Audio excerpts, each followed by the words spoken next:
সাংবাদিকে তিনি গগৈৰ নাম সুধিলেই খং উঠা হৈছে মুখ্যমন্ত্ৰীৰ। আমাৰ গগৈ কেইজনৰ নাম কিয় নলয়? কেৱল গৌৰৱ গগৈ, অখিল গগৈ, লুৰিণজ্যোতি গগৈৰ কথাহে সোধে সাংবাদিকে।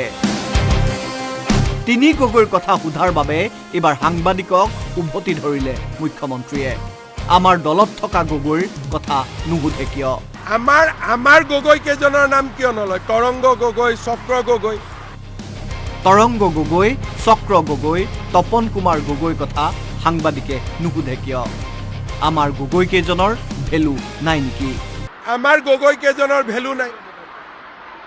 আপোনালোকে যে তিনি গগৈ গগৈ কৈ থাকে, আমাৰ ফালে থকা গগৈ কেইজনৰ কথা কিয় নকয়? বাপেক ডাঙৰ মানুহ হলেহে পুতেকৰ উপাধিৰ ভেলু থাকে নেকি? এইদৰে সাংবাদিকক উভতি ধৰিলে মুখ্যমন্ত্ৰীয়ে। তাৰমানে বাপেক ডাঙৰ হ'ব লাগিব, তেতিয়াহে আপোনালোকে নাম ল'ব। নেতৃত্বত নাথাকিলেও সাংবাদিকে তিনি গগৈৰ কথা সুধি থাকে। তিনি গগৈৰ কথা সোধা সাংবাদিকক মুখ্যমন্ত্ৰীয়ে সুধিলে, আপোনালোকৰ দেউতাকবোৰ ডাঙৰ মানুহ নহয়, আপোনালোকে তেনেহ'লে ডাঙৰ মানুহৰ ল'ৰাৰ পিছত কিয় ঘূৰে? আপোনালোকৰ দেউতাবিলাকোতো ডাঙৰ মানুহ নহয়, আপোনালোকে ডাঙৰ মানুহৰ ল'ৰাৰ পিছত কিয় ঘূৰে? ইফালে মই ভুল কৰিলো নেকি বুলিও আকৌ সাংবাদিকক ক'লে মুখ্যমন্ত্ৰীয়ে। মই ভুল ক'লো নেকি?